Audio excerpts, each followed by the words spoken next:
बच्चों, कनेक्टेड में आपका स्वागत है। बच्चों, आप सबको पता है कि जीने के लिए सांस लेना कितना ज़रूरी है, लेकिन क्या आपने कभी सोचा है कि जब हम सांस लेते हैं तो जो हवा हम अपने अंदर लेते हैं वो हमेशा हमारे आसपास रहती है, लेकिन हम उसे हर वक्त महसूस नहीं कर पाते। आज के पाठ में हम इसी हवा के बारे में पढ़ेंगे। हम जानेंगे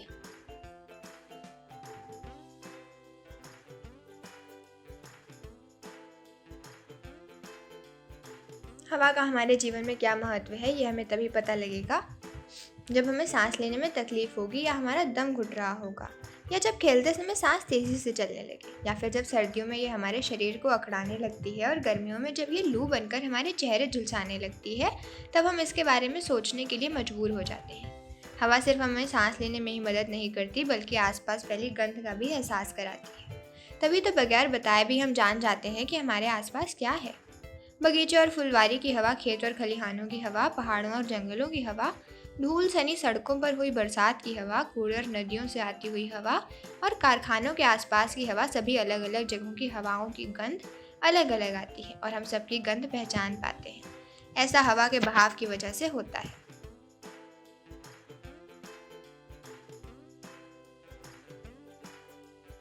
हवा और घर का रिश्ता। बच्चों, आप जिस घर में रहते हैं उसमें कितने खिड़की और दरवाजे हैं? अगर आपके घर में लाइट ना हो और सभी खिड़की दरवाजे बंद कर दिए जाएं तो क्या आप अपने घर में रह पाएंगे? जी नहीं, क्योंकि आपको घुटन महसूस होने लगेगी। ऐसा इसलिए होता है क्योंकि वहाँ उपयुक्त हवा नहीं होती।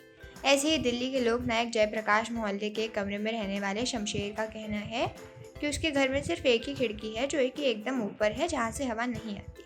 उसके दरवाजे के ठीक सामने से सीढ़ियाँ गुजरती हैं, जिसकी वजह से दरवाजे से भी घर में हवा नहीं आ पाती।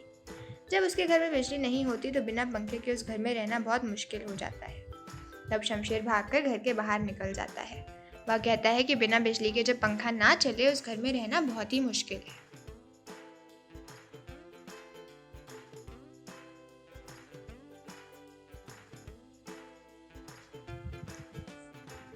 हवा का एक रूप, आंधी। बच्चों, इस हवा के कई रूप होते हैं। अक्सर शाम को खेलते वक्त आपने महसूस किया होगा कि हल्की हल्की हवा चल रही होती है तो खेलने में कितना मज़ा आता है। वातावरण एकदम आनंदित हो जाता है, लेकिन इस हवा की रफ्तार अगर बहुत तेज़ हो जाए तो ये सभी चीज़ों को अस्त व्यस्त कर देती है। तेज़ हवाओं के साथ बादल गरजने लगते हैं, लोग अपने घर में भागने लगते हैं। इसे आंधी कहते हैं। आंधी हवा का विकराल रूप होती है। ये अपने आसपास तबाही मचा देती है। यहाँ तक कि बड़े बड़े पेड़, लोगों के घरों की छत, सभी कुछ चीज़ें इसमें उड़ जाती हैं। ऐसे ही एक आंधी को झेल चुकी अजरा बताती हैं कि जब उनके मोहल्ले में आंधी आई थी तो उनके आसपास मिट्टी के कई घर थे, जो अजरा के घर की छत टीन की थी और उस पर लकड़ी की मोटी मोटी बल्लियां रखी हुई थी। उस रोज जब आंधी आई तो हवा इतनी तेज चल रही थी कि अजरा की छत पर रखी बल्लियां हिलने लगी और अजरा की माँ डर गई कि कहीं उनकी छत ना उड़ जाए। जब आंधी रुकी तो अजरा ने देखा कि उसके घर के आसपास के कई कच्चे घर तबाह हो चुके थे। पेड़ पौधे उखड़ गए थे। हवा वैसे तो जीवन दायिनी है, लेकिन अगर विकराल रूप धारण कर ले तो जानलेवा भी बन सकती है। एक सच ये भी, बच्चों, और जब आप सड़क पर चलते हैं तो कभी कभी तेज हवा चलने के कारण आंखों में पानी बहता है, आंखों में जलन महसूस होती है। क्या छोटी सी उम्र में आपको भी चश्मा लग गया है? आखिर आजकल लोग पहले से ज्यादा बीमार क्यों पड़ते हैं?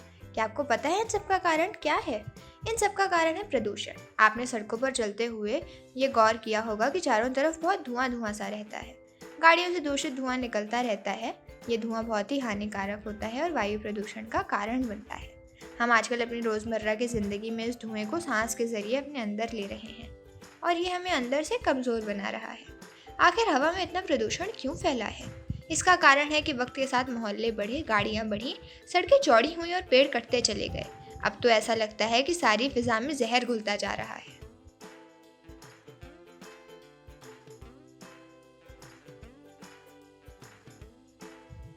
क्रियाकलाप। काश मैं भी हवा होती, या हवा एक एहसास है आज़ादी का। इनमें से एक विषय पर निबंध या कविता लिखिए और प्रयास कीजिएगा कि विषय को पूरी तरह से महसूस करके आप ही कुछ लिखें।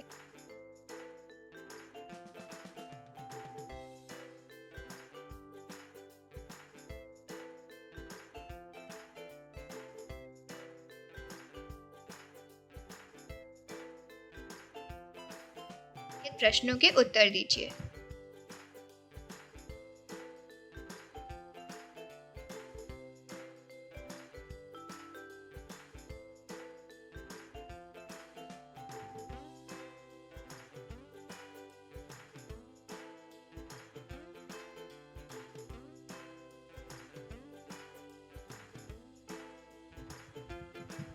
ये रहे उन प्रश्नों के उत्तर।